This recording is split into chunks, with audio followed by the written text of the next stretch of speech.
Bhojpuri industry की super actress यानी कि अगर बात करें अक्षरा सिंह की, तो आप तो जानते ही हैं कि इन दिनों अक्षरा सिंह अपनी फिल्में और अपने गानों के साथ साथ विवाद को लेकर के भी चर्चाओं में है। और वो विवाद है पवन सिंह के साथ उनकी नोक-झोंक या यूँ कहने कि विवाद यानी कि लड़ाई झगड़े को लेकर।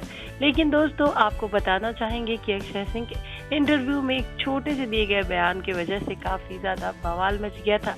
लेकिन बाद में अक्षरा सिंह ने अपने उस बयान को पूरी तरीके से लोगों के बीच में संक्षेप से बताया। दरअसल में अक्षरा सिंह ने कहा था कि इंडस्ट्री के सारे मर्द उनके पीछे पड़े हैं, उन्हें काम करने नहीं देते। दरअसल में अक्षरा सिंह का कहने का मतलब था कि जितने ज़्यादा जो पवन सिंह के फैंस हैं या जो पवन सिंह के साइड बोलने वाले लोग हैं, चाहे वो स्टार्स हों या फैंस, हर कोई उन्हें गाली गलौज दे रहा है, उनके साथ फिल्में करने से लोगों को रोक रहा है और उन्हें काम करने से, इंडस्ट्री से बाहर करने में वो कोई कसर नहीं छोड़ रहा। अब ऐसे में अक्षरा सिंह का ये बयान काफ़ी तेज़ी से वायरल भी हुआ था। अक्षरा सिंह ने यहाँ तक कह दिया था कि कई लोग ऐसे हैं जो मुझे धमकी देते हैं जान से मारने की।